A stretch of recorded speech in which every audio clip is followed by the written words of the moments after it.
श्री गुरुदेव दत्त. गुरुचरित्र अध्याय 50. पूर्वजन्मातील रजकाची कथा. ओम श्री गणेशाय नम. श्री सरस्वते नम. श्री गुरुभ्यो नम. श्री कुलदैवताय नम. सिद्धयोगी नामधारकाला म्हणाले, यानंतर एक मोठी अपूर्व घटना घडली. पूर्वी तुला मी एका रजकाची कथा सांगितली होती. श्री गुरूंनी त्यांच्या श्रीपाद श्रीवल्लभ अवतारात कुरवपूर येथे एका रजकाला तू पुढच्या जन्मी बैदून नगरात यवन राजा म्हणून जन्म घेशील आणि मी यतिरूपाने तुला भेटेन असा वर दिला होता. ही कथा तुला चांगली आठवत असेल. त्यानुसार तो रजक यवन धर्मात जन्मास आला व बेदरचा राजा झाला. तो सर्व प्रकारच्या ऐश्वर्याचा व लौकिक सुखाचा उपभोग घेत बेदरला राज्य करीत होता. तो हीन जाते जन्मास आला तरी पूर्वजन्मातील पुण्याईनी व संस्कारामुळे तो मोठा पुण्यशील, सुसंस्कृत, उदार अंतकरणाचा. तो सर्व धर्म समान मानित असे, सर्वांना उदार हस्ते दानधर्म करीत असे. तथापि पूर्वसंस्कारामुळे त्याचे ब्राह्मणांवर विशेष प्रेम होते. त्याच्या राज्यात अनेक मठ मंदिरे होते, पण तो यवन असूनही कुणाला कसलाही त्रास देत नसे. उलट मठ मंदिरात उदार हस्ते दानधर्म करीत असते. त्यामुळे त्याचे पुरोहित त्याला समजावीत, आपण यवन आहोत, आपला धर्म वेगळा, हिंदूंचा वेगळा, आपण त्यांच्या देवब्राह्मणांची निंदाच केली पाहिजे. तुम्ही मात्र त्यांची सेवा करीत आहात, त्यामुळे मोठा दोष निर्माण होतो. आपण आपल्या जाती धर्माप्रमाणेच वागले पाहिजे, त्यामुळेच पुण्यप्राप्ती होते. ते ब्राह्मण महामूर्ख आहेत. ते दगडधोंड्यांची देवपूजा करतात. ते वृक्ष, पाषाण, लाकडांनाही देव समजतात. ते लोक गाय, अग्नी, सूर्य, तीर्थ इत्यादी नद्यांनाही देवदेवता समजतात व त्यांची पूजा करतात. ते मंदबुद्धीचे ब्राह्मण निराकार परमेश्वराला साकार मानतात. अशांची जर यवनांनी सेवा केली तर त्यांचा अधपात होतो. यवन पुरोहित असे बोलू लागला असता त्या यवन राजाला अतिशय राग आला. तो त्या यवन पुरोहिताला म्हणाला, अहो, तुम्हीच उपदेश करता की परमेश्वर अनुरेणु तृण काष्टात आहे. परमेश्वर सर्वेक्षर असून तो सर्वत्र आहे. मी सुद्धा तेच मानतो. सर्व सृष्टी त्या परमेश्वरानेच निर्माण केली आहे. सर्व प्राणी पृथ्वी, आप, तेज, वायू व आकाश या पंचमहाभूतातून निर्माण झाले आहे. सर्वांची पृथ्वी एकच आहे. कुंभार मातीपासून वेगवेगळी गाडगे मडकी तयार करतो, पण त्यात माती एकच असते. गायी वेगवेगळ्या रंगाच्या असतात तरी त्या सर्वांच्या दुधाचा रंग एकच, पांढराच असतो. त्याप्रमाणे देह वेगवेगळे असले तरी सर्वांच्या ठाई परमात्मा एकच असतो. पृथ्वीवर मानवजाती वेगवेगळ्या असल्या तरी सर्वांचा परमेश्वर एकच आहे. नाना देही देव एक विराजे, हे सर्व सामान्य तत्व आहे. आपलेच मत खरे आहे असे मानून इतरांची निंदा कशासाठी करावयाची. म्हणून शहाण्याने कोणत्याही धर्मपंथाची निंदा स्तुती करू नये. प्रत्येकजण आपापल्या चालीरीतीप्रमाणे वागत असतो, म्हणून आम्ही म्हणतो तेच खरे, इतरांचे चूक असे मानू नये. असे बोलून राजाने यवन पुरोहितांचा युक्तिवाद खोडून काढला. पुढे काही दिवसांनी त्या यवन राजाच्या मांडीवर गुळूसारखा एक फोड आला. त्यावर त्याने वैद्यांच्या सल्ल्याने अनेक औषधोपचार केले, पण काही केल्या गुण येईना. आता असह्य वेदना होत होत्या. तो दिवस रात्र तळमळत असे. त्याने श्री गुरु नृसिंह सरस्वती गाणगापुरात होते. आपली कीर्ती ऐकून तो यवन राजा आपल्याला भेटावयास येईल असे त्यांना असे वाटले. तसे झाले तर तेथील ब्राह्मणांना ते अडवणार नाही, त्यांना विनाकारण त्रास होईल, म्हणून आपण आता गुप्त राहावे हेच योग्य असा विचार करून श्री गुरु शिष्यांना म्हणाले, यावर्षी गुरु सिंह राशीत आहे. या पर्वानिमित्त आपण गोदावरी तीरावरील तीर्थक्षेत्रांची यात्रा करावी असे मला वाटते. तुम्ही यात्रेची तयारी करा. श्री गुरुने असे सांगतात सर्व शिष्य तयारीला लागले. इकडे तो यवन राजा मांडीवरील फोडाच्या व्याधीने फारच त्रस्त झाला. नाना प्रकारचे औषधे झाले, हकीम झाले, मात्र काडी मात्र दुखणे बरे होईना. काय करावे त्याला काही समजेना. मग त्याने काही विद्वान ब्राह्मणांना पाचारण केले. तो त्या विद्वान ब्राह्मणांना म्हणाला, माझ्या व्याधीमुळे सर्व वैद्य हकीमांनी हात टेकले आहेत. कोणत्याही औषधाचा उपयोग होत नाही. जीव अगदी नकोसा झाला आहे. आता यावर काही इलाज करायचा. त्यावर ते ब्राह्मण म्हणाले, राजा पूर्वजन्मीचे पाप असे व्याधीच्या रूपाने पीडा देते. ज्यावेळी मानवी उपाय थांबतात त्यावेळी काही देवी उपाय करावे लागतात. यासाठी आपण तीर्थक्षेत्री जाऊन दानधर्म करावा. त्यामुळे ही व्याधी नाहीशी होईल. किंवा एखाद्या थोर सत्पुरुषाची सेवा करावी. त्याच्या कृपादृष्टीने आजार नाहीसा होईल. सत्पुरुषाच्या दृष्टीने कोटी जन्माची पापे नाहीशी होतात. तेथे आपल्या या व्याधीचे काय चालणार. त्यावर तो यवन राजा म्हणाला, मला यवन असे मानू नका. मी ब्राह्मणांच्या दासानुदास आहे. मी पूर्वजन्मी श्री गुरूंच्या चरणांची सेवा केली होती, पण काही पापांमुळे मला यवन कुळात जन्म घ्यावा लागला आहे. त्याला माझा इलाज नाही. मी आपणास शरण आलो आहे. मला एखाद्या निश्चित उपाय सांगा. राजाने अशी विनवणी केली असता ते ब्राह्मण म्हणाले, महाराज, तुम्ही गुप्तपणे पापविनाशी तीर्थास जा व त्या तीर्थात स्नान करा. त्यामुळे पापक्षालन तुमचा रोग बरा होईल. ब्राह्मणांनी असे सांगितले असता राजाला आनंद झाला. मग तो कुणालाही बरोबर न घेता एकटाच गुप्तपणे पापविनाशी तीर्थावर गेला. तेथे त्याने मोठ्या भक्तिभावाने स्नान केले. त्याचवेळी तेथे एक संन्यासी आला. राजाने त्याला साष्टांग नमस्कार केला. मग आपल्या मांडीवरील फोड दाखवून त्याने विचारले, यती महाराज, माझी ही व्याधी कशामुळे बरे होईल. त्यावर तो संन्यासी म्हणाला, एखाद्या थोर अवतारी पुरुषाचे दर्शन घेतले असता तुझा हा आजार पूर्ण बरा होईल. थोर अवतारी पुरुषाच्या कृपादृष्टीचा प्रभाव किती मोठा असतो याविषयी मी तुला एक प्राचीन कथा सांगतो. ते ऐकलीस की तुझी खात्री पटेल असे बोलून त्या संन्याशाने कथा सांगण्यास सुरुवात केली. पूर्वी अवंती नगरीत एक ब्राह्मण राहत होता. तो नुसता नावाचाच ब्राह्मण अत्यंत दुराचारी होता. मदोन्नत होता. ब्राह्मण कुळाला कलंक असलेला तो अनेक स्त्रियांशी व्यभिचार करीत असते. तो स्नान, संध्या, पूजापाठ इत्यादी जो ब्राह्मणाचा आचार धर्म त्याचा पूर्ण त्याग करून पिंगला नावाच्या एका वेश्येच्या घरी राहत असे. तिच्याकडे भोजन तसे एकदा तो त्या वेश्येच्या घरी असताना वृषभ नावाचा एक महायोगी तेथे आला. त्याला पाहताच त्या ब्राह्मणाने व पिंगलेने त्या महायोग्याला साष्टांग नमस्कार घालून त्याला सन्मानपूर्वक घरात आणले व त्याची मोठ्या भक्तिभावाने यथासांग पूजा केली. त्याचे चरण तीर्थ घेतले. त्याला उत्तम भोजन दिले व पलंगावर झोपविले. त्याचे पाय चेपले. त्याला गाढ झोप लागली. ती दोघे रात्रभर त्या योगेश्वराची सेवा करीत होते. त्यांच्या सेवेने प्रसन्न झालेले त्या वृषभ योगेश्वर सकाळी जागा त्या दोघांना आशीर्वाद देऊन निघून गेला. कालांतराने त्या दुराचारी ब्राह्मणाला व पिंगला वेश्येला वार्धक्याने मृत्यू आला. त्या वृषभ योग्याची मनोभावे सेवा केल्यामुळे तो ब्राह्मण दशार्ण राजा वजब्राहू व त्याची सुमती नावाची पत्नी यांच्या पोटी जन्मास आला. सुमती गर्भवती असताना तिच्या तिने मस्तरापोटी तिला विष घातले. त्या विषाने ती मेली नाही, पण तिच्या सर्वांगाला फोड झाले. अशा स्थितीत ती प्रसूती झाली. विषामुळे नवजात बाळाच्या अंगावरही फोड उठले. त्या मायलेकरांचे अतिशय हाल झाले होते. त्यांना वेदना होत होत्या. त्यांचे हाल पाहून राजाला मोठी काळजी वाटू लागली. त्याने पुत्रजन्माचा उत्सव केला नाही. त्याने मोठ्या मोठ्या वैद्यांना पाचारण करून राणीवर व राजपुत्रावर औषधोपचार केले, पण कशाचाही उपयोग झाला नाही. ती मायलेकरी असह्य वेदनांनी ओरडत होती. राजाला त्या दोघांचे हाल पाहावेना.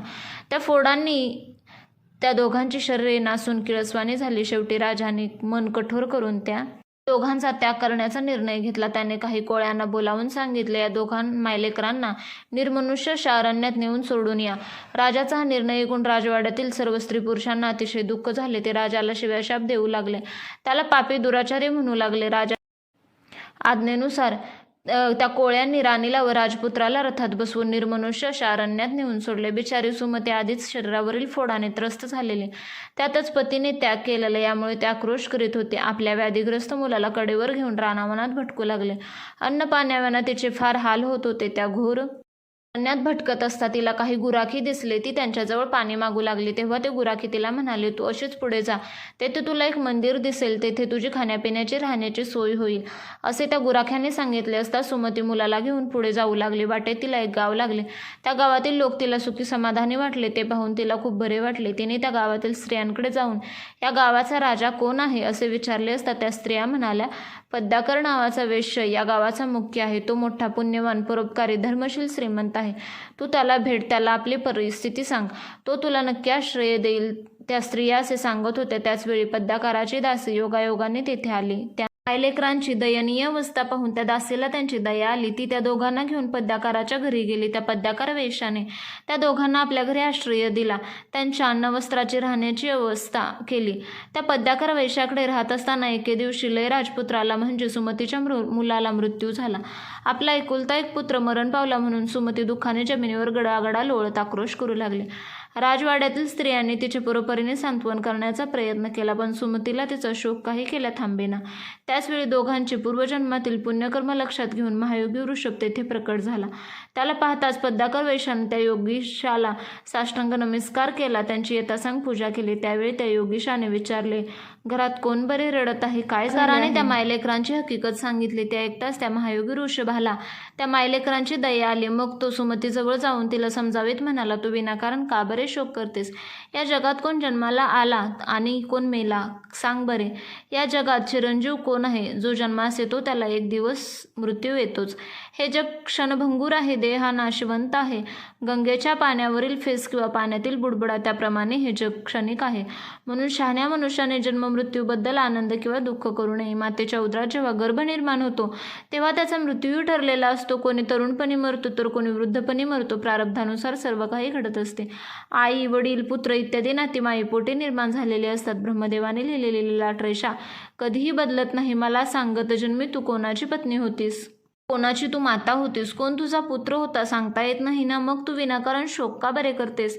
तेव्हा शोकावर व भगवान सदाशिवाला शरण जा. त्या महायोगी वृषभाने असे बरोबरीने समजावले तरी सुमतीने तिचे दुःख कमी झाले नाही. ती म्हणाली, योगीराज, मी या व्याधीने मरणयातना भोगत आहे. मी राज्यभ्रष्ट झाले आहे. माझ्या पतीने माझा प्राणत्याग केला आहे आणि माझा जीव की प्राण असा माझा पुत्र मरण पावला आहे. अशा परिस्थितीत मी जिवंत तरी कशी राहू? मला आता मरण आले तरी बरे होईल. सुमतीचे दुःख पाहून ऋषभयोग्याला तिची दया आली. त्याने थोडे भस्म घेऊन त्या मृत बालकाला लावले व त्याच्या मुखातही घातले. त्या क्षणी तो मुलगा जिवंत झाला. वृषभाने आणखी भस्म अभिमंत्रित करून त्या मायलेकरांच्या शरीराला लावले आणि कायाच्छर्य दोघेही रोगमुक्त झाले. शरीराला सुवर्णकांती प्राप्त झाली. दोघांच्याही शरीरावरील फोड पूर्ण नाहीसे झाले. प्रसन्न झालेल्या त्या वृषभयोग्याने दोघांना वर दिला, तुम्हाला कधीही वार्धक्य येणार नाही. तुम्ही सदैव तरुण राहाल. या योग्याने सुमतीला वर दिला, तुझा पुत्र दीर्घायुष्य होईल. त्याची फार मोठी कीर्ती लाभेल. तो आपल्या पित्यापेक्षा अधिक काळ राज्य करेल. असा वर देऊन तो वृषभयोगी एकाएकी निघून गेला. ही कथा सांगून तो संन्यासी यवन राजाला म्हणाला, हे राजा, चिंता करू नको. सत्वपुरुषाच्या कृपाप्रसादाने तुझ्याही मांडीवरील हा फोड नाहीसा होईल. यावर तू पूर्ण विश्वास ठेव. या संन्याशाने असे सांगितले असता यवन राजाने नमस्कार करून विचारले, ते सत्वपुरुष कोठे आहेत? मला सांग, म्हणजे मी लगेच त्यांच्याकडे जातो व त्यांच्या चरणांचे दर्शन घेतो. त्यावर तो संन्यासी म्हणाला, गाणगापुरात भीमेच्या तीरावर ते महात्मा आहेत. तू त्यांच्याकडे जावं. त्यांचे दर्शन घेताच तुझी व्याधी नाहीशी होईल. हे ऐकताच तो यवन राजा श्रीगुरूंच्या दर्शनाला निघाला. मजल दरमजल करीत गाणगापुरात आला. त्याने गावातील लोकांना विचारले, इथे एक थोर संन्यासी आहेत असे ऐकता, आता कोठे आहेत ते? असे त्याने विचारलाच गावातले लोक घाबरले. ते आपापसात म्हणाले, हो, आता काही खरे नाही. या यवन श्रीगुरूंची चौकशी करतो आहे. आता काय करेल सांगता येत नाही. अतिशय घाबरलेले हे ते लोक काही बोले ना. तेव्हा तो राजा रागावून म्हणाला, अरे बोला ना, मी त्यांचे दर्शन घेण्यासाठी आलो आहे. ते आता कोठे आहेत ते सांगा. मग लोक म्हणाले, श्रीगुरू नित्य मध्यान्हकाळी भीमांब्रजा संगमावर अनुष्ठानासाठी जातात. अनुष्ठान पूर्ण झाले की मठात परत येतात. आता ते संगमावर आहेत. हे एकटाच यवन राजा आपला लवाजमा मागे ठेवून एकटाच मेन्यात बसून श्रीगुरूंना भेटण्यासाठी संगमावर गेलास. दुरूनच श्रीगुरूंना पाहताच तो मेन्यातून खाली उतरला. पायी चालत चालत श्रीगुरूंच्या समोर गेला व भक्तिभावाने हात जोडून उभा राहिला. श्रीगुरूंनी त्याला विचारले, काय रे रजका, तुझी आमची भेट पूर्वी झाली होती, आता खूप वर्षांनी परत आला आहे. श्रीगुरू असे बोलताच त्या राजाला पूर्वजन्माची आठवण झाली. त्याने श्रीगुरूंना साष्टांग नमस्कार घातला. त्यांच्या चरण पादुकांवर लोळण घेतली. त्याचे शरीर रोमांचित झाले. त्याच्या डोळ्यावाटे आनंदाश्रू वाहू लागले. तो हात जोडून म्हणाला, स्वामी, आपण माझी अपेक्षा का बरे केलीत? मी अनाथ झालो. मी आपल्या चरणांपासून वेगळा झालो. मी मदोन्नत होऊन आपले चरण विसरलो. आपण जवळ होता तेव्हा आपण भक्तजनांची कधीही उपेक्षा करत नाही अशी माझी पूर्ण खात्री होती. मग आपण मला अज्ञानसागरात का बरे लुटून दिलेत?